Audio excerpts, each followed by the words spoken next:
Cerita ini hanya fiktif belaka jika ada nama dan kejadian yang sama itu hanya kebetulan. Assalamualaikum warahmatullahi wabarakatuh. Lina dan Reza berdiri terpaku di ambang pintu, mencoba mencerna kata-kata Pak Karta yang menggetarkan jiwa. Bayi mereka, anak yang bahkan belum lahir, adalah kunci dari ritual gelap yang akan membangunkan sesuatu dari hutan. Sesuatu yang lebih tua, lebih berbahaya, dan lebih menakutkan daripada apapun yang pernah mereka bayangkan.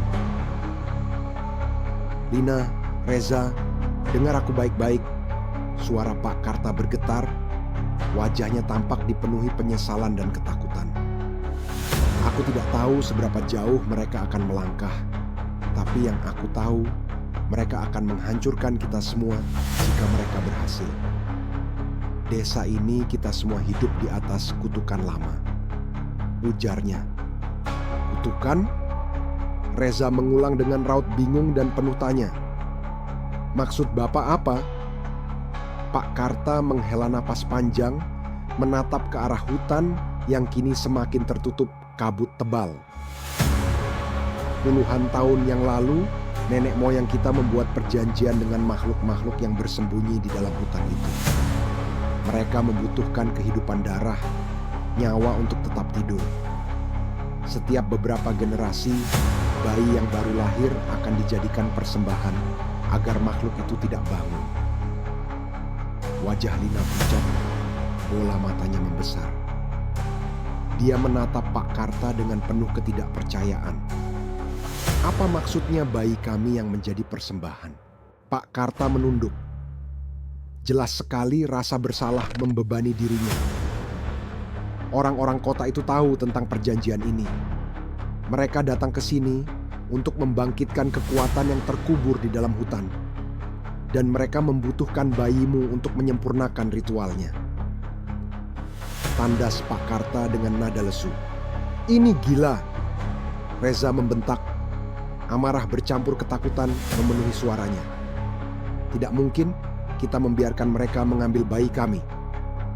Tidak ada pilihan lain, lanjut Pak Karta dengan lirih. Jika mereka berhasil, kita semua akan hancur.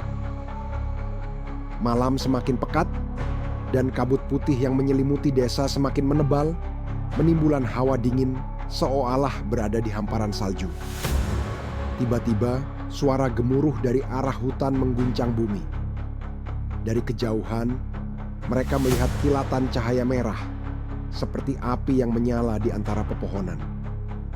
Mereka sudah mulai. Pak Karta bergumam ketakutan, suaranya hampir tenggelam oleh getaran yang terasa di tanah di bawah kaki mereka. Kalian harus segera pergi dari sini. Namun, sebelum mereka sempat bergerak, suara-suara aneh mulai terdengar dari kejauhan, bukan suara manusia, melainkan sesuatu yang jauh lebih menyeramkan. Suara itu seperti geraman yang keluar dari kedalaman bumi, menggema di seluruh desa. Lina merasakan tubuhnya menegang. Bayinya mulai bergerak liar di dalam kandungannya, seolah-olah merespon kekuatan gelap yang semakin mendekat. Rasa sakit yang menusuk perutnya semakin menjadi, membuatnya tersentak. Ia menahan jeritannya, mencoba berdiri tegak sambil mencengkeram lengan Reza. Kita harus pergi sekarang. Reza meraih tangan Lina dan mulai menariknya menuju pintu belakang rumah. Tetapi saat itu juga, ketukan keras terdengar dari pintu depan. Tok, tok, tok. Suara itu menggema, tidak sabar. Mereka saling menatap, jantung mereka berdebar kencang. Pak Karta mendekatkan jari telunjuknya ke bibir, memberi isyarat agar mereka tetap diam. Namun, ketukan itu semakin keras, semakin memaksa. Buka pintunya.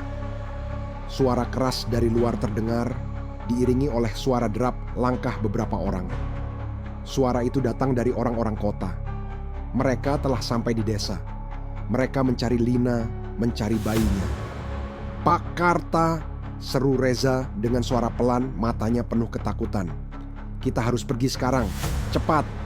Tapi sebelum mereka sempat bergerak lebih jauh, pintu depan jebol dengan suara keras.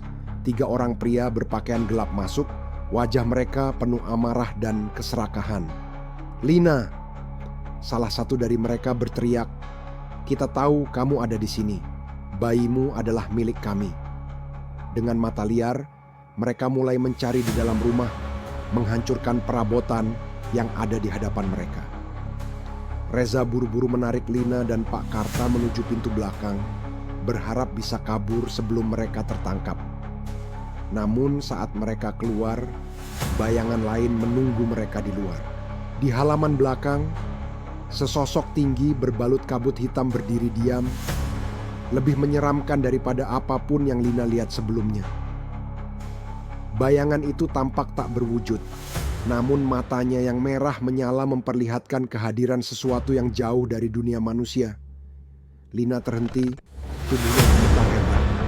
"Apa itu?" bisiknya, hampir tak bersuara. Pak Karta mundur dengan wajah pucat. "Itu mereka," katanya. "Makhluk yang tidur di hutan mereka sudah bangkit." Reza berusaha melindungi Lina, berdiri di antara istrinya dan bayangan itu. Namun, makhluk itu hanya berdiri, seperti menunggu sesuatu. Mata merahnya tertuju langsung pada perut Lina. Pak Karta menarik napas dalam-dalam. "Tidak ada waktu. Kalian harus lari sekarang," serunya dengan suara tegas. Tanpa menunggu, Reza meraih Lina dan menariknya lari melewati pekarangan rumah, meninggalkan Pak Karta yang berdiri terpaku di tempat. Kabut semakin menebal, seolah-olah menghalangi jalan mereka. Namun, mereka tidak punya pilihan lain. Mereka harus lari. Mereka harus selamat untuk diri mereka, untuk bayinya. Namun, di dalam hutan, bisikan-bisikan gelap terus mengintai mereka, semakin dekat, semakin mengancam. Silakan like dan share yang sudah like, semoga masuk surga.